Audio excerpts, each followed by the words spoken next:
살아계신 하나님 아버지, 감사와 찬송과 영광을 올려드립니다. 아멘. 오늘도 새날 주시고 생명을 주시고 복된 한 날을 시작하며 하나님의 은혜의 보좌 앞으로 나와 예배케 하시고 찬송케 하시고 기도하게 하시고 또 말씀을 전하고 듣게 하시고 깨닫게 하시고 회개하게 하시고 결심할 수 있는, 결단할 수 있는 그러한 복된 자리로 저희를 불러주시니 하나님 감사합니다. 아멘. 아버지 하나님, 하나님의 은혜임을 고백합니다.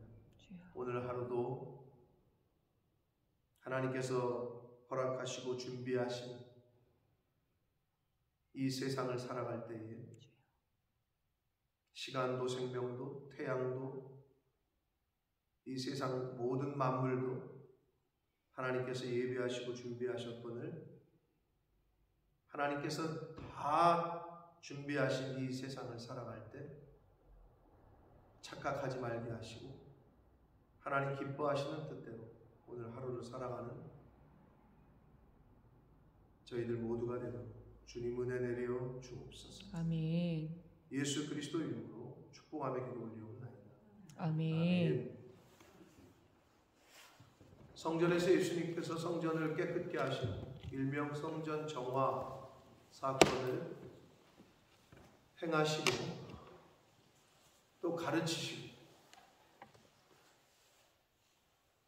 그 한 일에 대하여 당시의 종교 지도자들이라고 하는 대제사장들과 서기관들과 장로들이 와서 묻습니다. 누가 너에게 이런 권한을 주었느냐? 예수님에게 인간이 물어요. 오늘날로 말하면 하나님에게 누가 너버로 태양을 만들 권한을 주었고 누가 이 세상을 만들 권한을 주었느냐? 이렇게 묻는 거랑 똑같죠.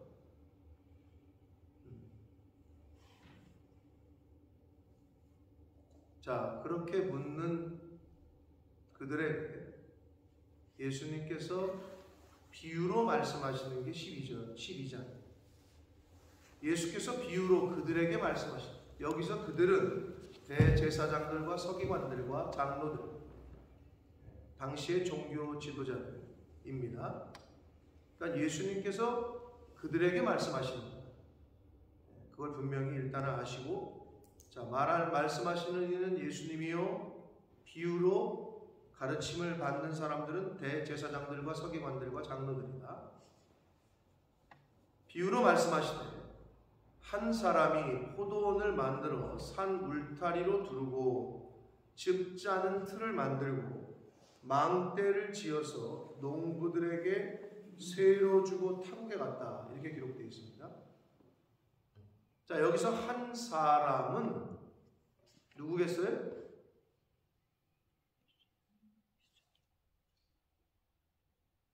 한 사람은 하나님이에요. 네. 그럼 농부들은 누굴까요?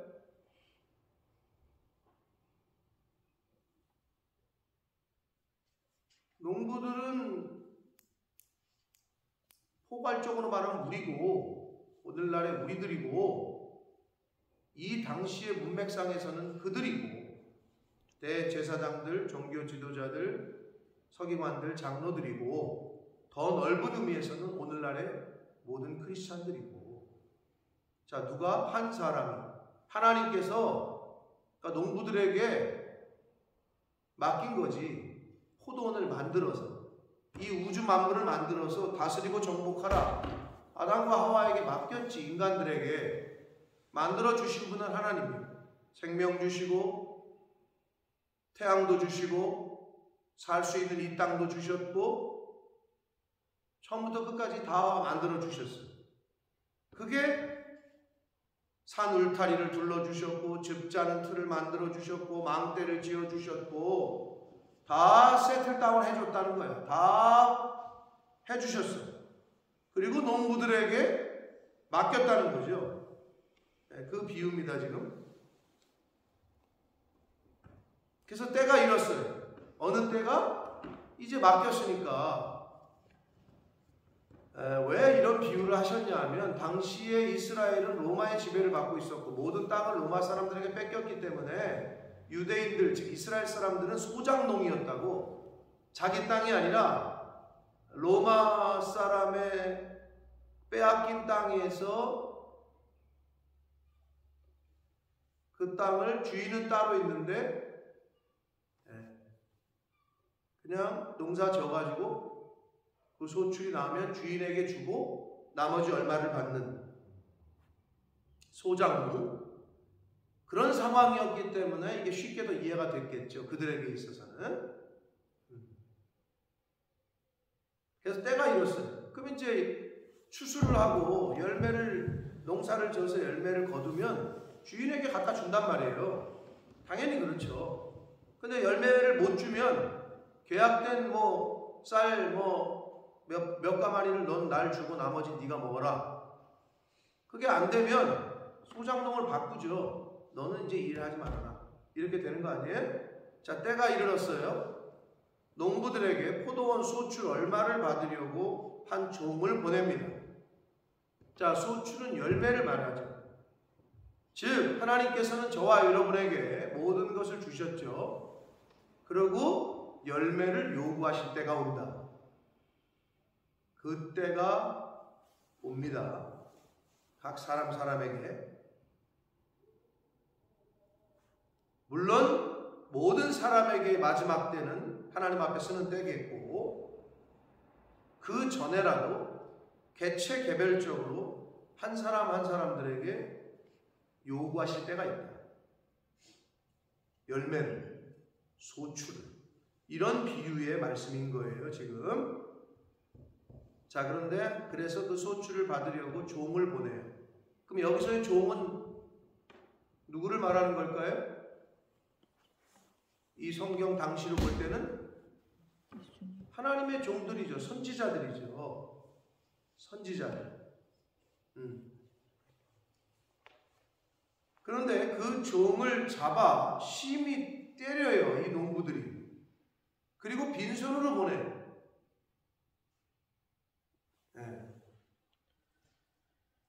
선지자들의 말을 듣지 않고 그들을 능욕하고 때리고 심지어는 죽이고 했던 구약시대의 모습. 구약의 선지자들, 많은 선지자들이 있었는데 그랬던 모습이 떠올려집니다. 자, 심히 때리고 거저 보냅니다. 그래서 이 주인이 다시 다른 종을 보내요. 또 다른 선지자를 또 보내요. 그랬더니 이번에는 그의 머리에 상처를 내고 능욕했다. 그랬더니 이 주인이 그래도 또 보내요. 또 다른 종을 또 보내요. 그들이 또 이번에는 그를 죽이고 또 그 외에 많은 종들도 더러는 때리고 더러는 죽였다.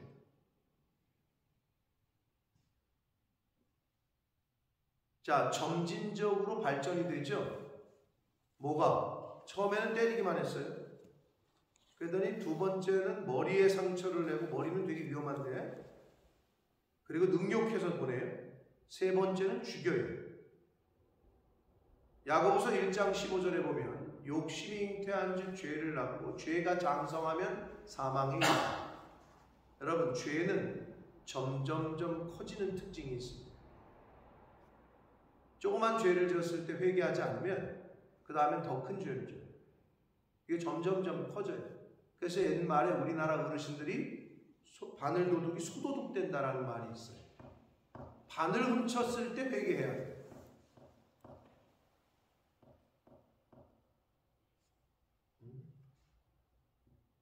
죄의 특징이에요. 처음에는 그냥 때리기만 했다가 두 번째는 머리 상처를 내고 때리고 죽지 않을 정도로, 그리고 능욕하고 보내고, 세 번째는 죽여요. 야, 이쯤 되면 로마 사람들이 당시의 주인이었으니까 군대를 보내든지 사람을 보내가지고 이것들을 그냥 싹 쓸어버리면 되는데 하나님이 한 번 더 참으셔. 그래서 어떻게 했느냐? 이제 한 사람이 남았으니 곧 그가 사랑하는 아들이다. 이제는 내 아들을, 이 종들을 보내니까 안 되겠구나.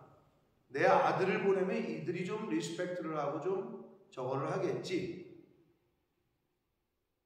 최후로 아들을 보냅니다. 이르되 내 아들은 존대하리라 하였더니 그 농부들이 서로 말하되 이는 상속자니 아들이 왔네. 자, 저를 죽이자. 그러면 그 유산이 우리 것이 될 것이다. 라고 사단은 속삭여요. 야, 저 사람 죽이면, 저 사람 내쫓으면 이거 다 우리께 된다. 사단은 그렇게 우리에게 속삭여요.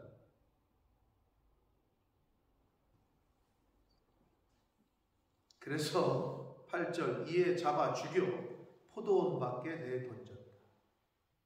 자, 아들은 사랑하는 아들은 예수 그리스도를 말하고 예수 그리스도를 그들이 죽이죠.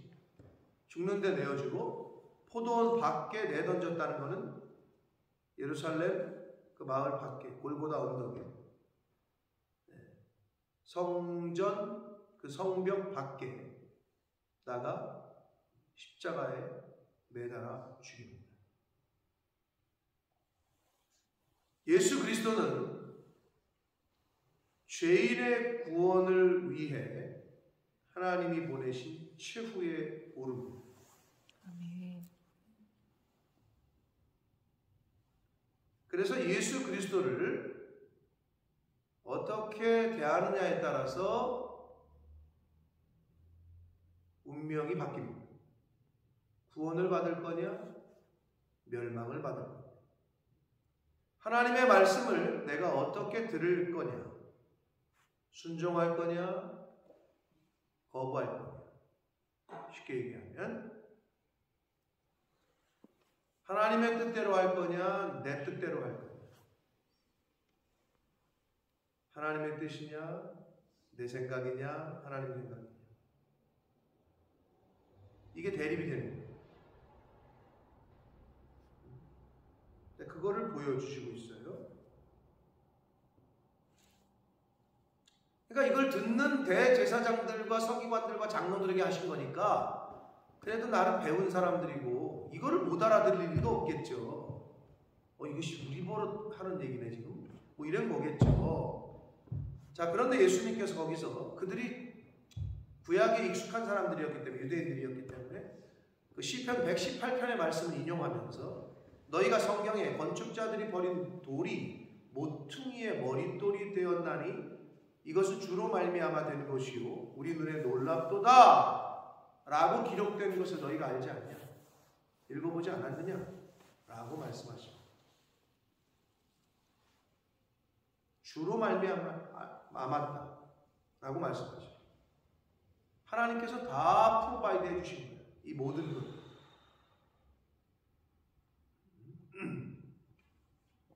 착각을 하면 안 된다는 거죠. 우리 인생을 살면서 생명도, 시간도, 건강도, 자녀도, 살고 있는 이 모든 것도 다 주로 말미암은 거란 말이에요. 그리고 주께로 돌아갈 거고. 자, 그런데 마지막 12절에 그들이 예수의 이 비유가 자기들을 가리켜 말씀하신 줄을 알고 알았어. 모르는 게 아니야. 들어보니 우리 얘기네. 알아. 차라리 모르면 다행인데. 아는데 이들은 어떻게 했어요? 아이고, 회개해야 되겠다. 이렇게 했어야 되는데 깨달았거든요. 알면 회개를 해야 되는데 회개를 안 하고 잡고자 하네. 예수님을 잡아 죽이려고 해요. 잡고자 하되 무리를 두려워하여 예수를 두고 간다. 다른 사람들이 예수님을 따르고 또 다른 사람들이 예수님을 믿으니까 그 자리에서 그걸 실행을 못해. 그리고 다음을 기약하며 떠났다는 거예요. 자, 포도원 농부 이 비유. 대제사장과 서기관들과 장로들에게 하신 1차적으로는 문맥상 그렇습니다. 폭넓게는 하나님께서 저와 여러분에게 하시는 말씀입니다. 하나님께서 저와 여러분에게 이제 때가 되면 열매를 요구하십니다. 소출을 요구하십니다.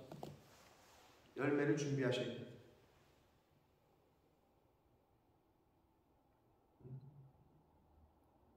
그 때가 최후적으로는 하나님 앞에 서는 때겠지만 일상생활 하면서는 하나님이 주의 종들을 보내요. 오늘날로 말하는 목회자들이지. 그 보내서 물어. 이건 이 정도 하셔야 된다. 이건 이 정도 됐으면 이 정도는 하셔야 되지 않냐. 그 권면을 하고 얘기를 해. 무시 또는 오히려 여기 있는 대제사장들과 서기관들과 장로들 그리고 농부들처럼 보낸 종을 때리고 무시하고 능욕하고 하는 경우가 있을까요? 없을까요? 많습니다. 요즘 교회들을 보면 멱살 잡히는 목사들도 많고요. 네가 목사야? 라고 능욕하는 사람들도 많고요. 어제 이제 우리가 권위에 대한 말을 했는데 기름 부으심의 권위는 위로부터 오는 건데 그 권위를 인정하지 못하면 교회가 제대로 쓸 수가 없어요.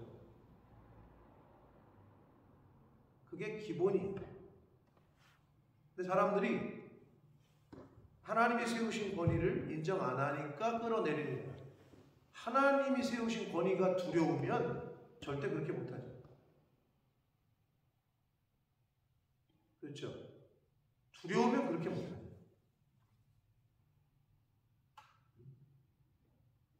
그러니까 대제사장들과 당시의 서기관들과 이 장로들이 예수님의 권위를 메시아로서의 하나님의 아들로서의 권위를 몰라서 그런 건지 알고도 자기들의 기득권을 포기하지 않기 위해서 그런 건지 문맥상 보면 짐작도 하고 알 수도 있었을 것 같은데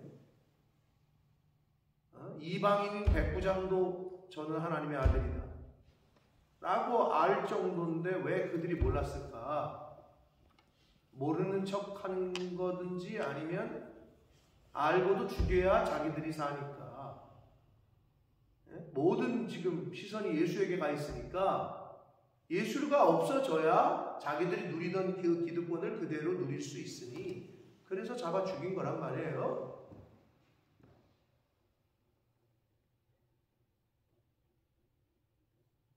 자, 자기들에게 말씀하신 줄 알았대. 알았으면 회개를 해야지. 그런데 잡으려고 해. 사랑하는 성도 여러분, 충성된 성도는 책망을 들을 때, 책망을 들으면 회개합니다. 자, 신약 성경의 충성과 그 믿음, 그래서 영어 성경은 faithfulness라고 번역을 하는데 신실함, 그게 충성이라고. 그러니까 믿는 것과 충성은 같은 거예요. 믿으면 충성하게 돼 있어요. 믿지 못하니까 충성이 안 되는 거예요. 그러니까 믿음이 있다고 하는데 충성은 안 돼요. 믿음이 있다고 하는데 순종은 못 해.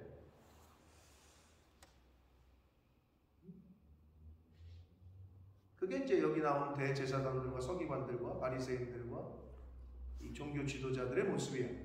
자기들은 구약을 너무 율법을 너무 잘 알아. 성경을 너무 잘 알아. 그런데 정작 메시아를 죽이는 것에 장본인이 되고 있다. 우리가 이걸 교훈을 받아야 돼. 먼저 믿은 이들이야. 우리는 복음을 들었어. 벼는 익을수록 숙인다고 했어요. 고개를 숙입니다. 신실한 믿음이 있는 성도는 책망을 들을 때 회개하고 더욱 하나님을 의지하고 따르고, 그런데 이 종교 지도자들은 책망을 들어서 깨우쳐 주셨는데, 교훈을 해 주셨는데 회개는커녕 그 예수님을 잡아 죽이려고 해요. 사랑하는 성도 여러분, 예수 그리스도를 십자가에 2번 못 박는 일을 해서는 신앙생활 한다고 하면서, 교회 생활 한다고 하면서 예수님을 십자가에 2번 못 박는 일을 했었다.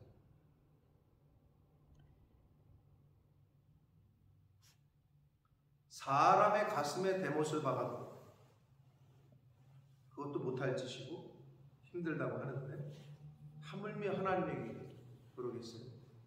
하물며 영적인 일이겠어요? 그러므로 오늘 이 포도원 비유, 다시 말씀드리지만 하나님께서는 포도원을 만들어 산 울타리를 두르고 즙 짜는 틀을 만들고 맘대를 치고 농부들에게 쇠로 주고 타국에 간다. 청직이라는 말을 좋아하죠. 많이 쓰고 교회에서. 청지기는 말 그대로 하나님께서 막 주인은 따로 있는데 막 내가 그냥 맡아서 있는 거죠. 그냥 종일 뿐이야. 근데 종이 주인 행사를 하려고 그래요. 그러면 이제 오늘 예수님께서 비유로 말씀하신 대로 포도원 주인이 어떻게 하겠느냐? 와서 그 농부들을 진멸할 것이다. 그리고 포도원을 다른 사람들에게 줄 것이다. 포도원으로 비유되는, 여러분 각자에게 주신 포도원으로 비유되는 것들이 있어요.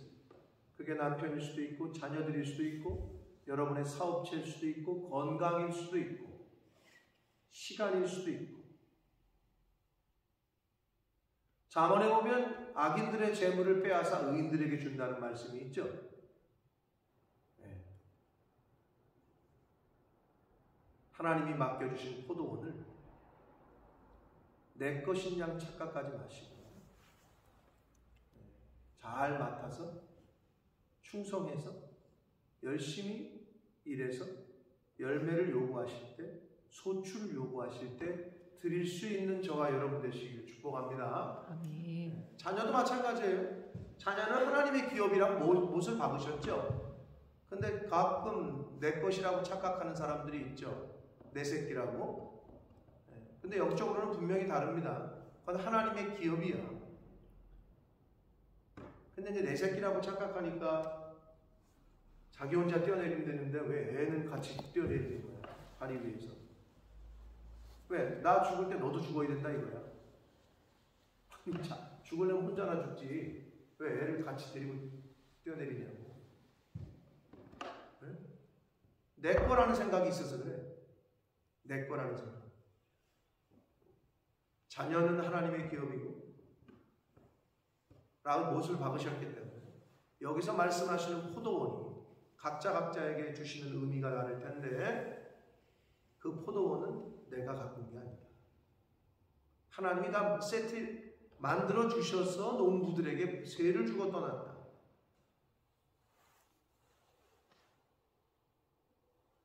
아니 여러분이 하늘을 만들었어요, 태양을 만들었어요, 우리가 무슨 땅을 만들었어요, 뭐를 만들었어 우리가? 여러분이 능력이 있어서 여러분의 자녀들을 만들었어요? 남편과 함께 둘이서? 아니잖아요. 그죠? 근데 자꾸 우리는 그걸 벗어나려고 거기서부터 출발하는. 모든 것이 주님으로부터 말미암았습니다. 아멘. 그리고 모든 것이 주께로 돌아갈 것이다. 아멘. 이 땅에 사시는 동안에 하나님께서 주시는 교훈과 말씀을 따라 그때그때 주시는 교훈들이 있을 겁니다. 그것을 받아들이시고 아멘으로 화답하시고 깨달으시면 회개를 하는 거지. 이 종교 지도자들처럼 진리의 말씀, 본체 되신 예수 그리스도를 잡아 죽이려고 했다.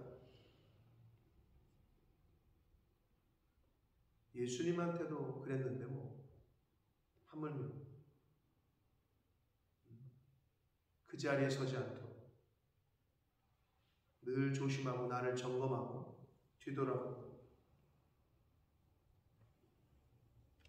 이제 곧 우리가 고난주간을 맞이하게 되고 할 텐데